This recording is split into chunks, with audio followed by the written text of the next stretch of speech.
chapter 12, we get advice from a poodle. So after they have their incident here with Medusa and Percy ends up chopping off her head, they put it in a box and they're about to send it to Mount Olympus. And remember, at the end of chapter 11, Percy realizes that one of Medusa's customers is Hades. So on their way, they decide to camp out in the middle of the woods where kids like to have parties, and they notice that there's litter everywhere. They decide to keep turns watching through the night. Percy takes the first watch. However, when it's time for the others to be sleeping, Grover cannot sleep, and all the litter and the pollution in this area where they're trying to sleep make Grover very, very sad. He says this is a terrible time to be a satyr. Grover tells Percy that it's his life dream to find Pan. And Pan is the god of nature who has been missing for 2,000 years. It is Grover's goal to complete the quest so he can get a searcher's license to go look for Pan. Although Pan is not an Olympian god, he is still considered to be a minor god and is actually one of the oldest gods in Greek myth. Pan was around long before people started telling stories about the Olympians.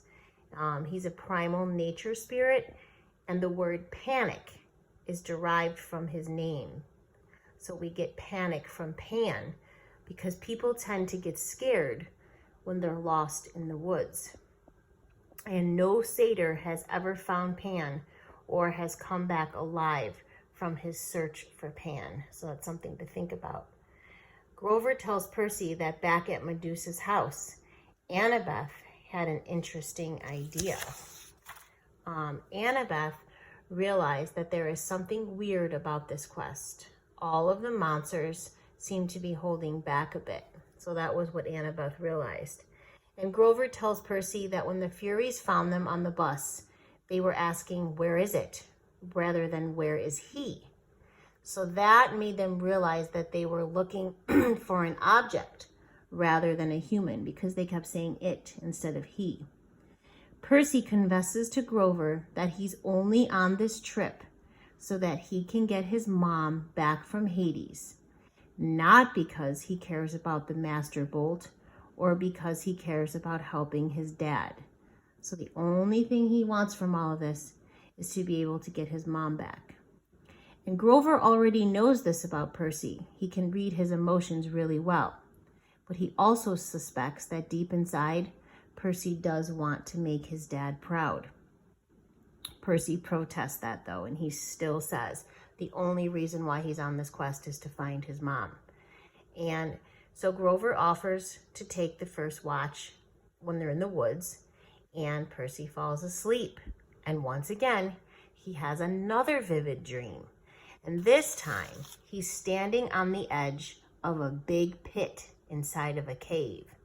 And these dead spirits are swirling around him, grabbing at his clothes and pulling away from the edge. And all of a sudden in his dream, this voice rises from deep within the pit and it says, "Barter with me." That means trade. "I will give you what you want."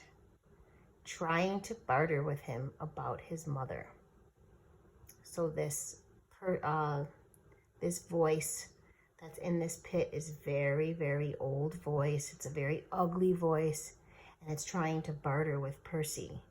And all of a sudden, a glowing image of Percy's mom appears over the pit. And in his dream, Percy tries to scream, but he has no voice. The evil voice laughs and says, "Help me rise, boy. Bring me the bolt. Strike a blow against the treacherous gods." So while Percy's having this dream, this voice in the pit tells him to bring him the bolt. And the thing in the deep pit, like I said, is very old and very nasty and uses Percy to pull himself out. And then Annabeth starts shaking Percy awake and tells him it's morning. And when he wakes up from his dream, Grover is there cuddling this pink poodle, which is a dog. And since Grover is able to talk to animals, this pink poodle told him that he ran away from a very rich family because he didn't like living with them.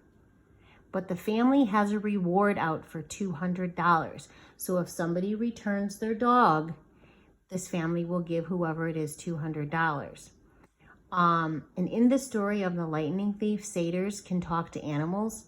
So the poodle decides to let Grover take him back, basically to help Grover, not so much concerned about Percy's quest, but he does want to help Grover because he wants to be able to get some money, because remember, they need this money to get on the train.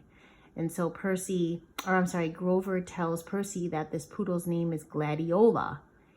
And Gladiola tells them that there's an Amtrak station, which is a train station, a half a mile away, and that the westbound train leaves at noon. So they need this money. They're going to return the dog to its owners to get the money for some tickets to get on the train to head out west. And that's how chapter 12 ends.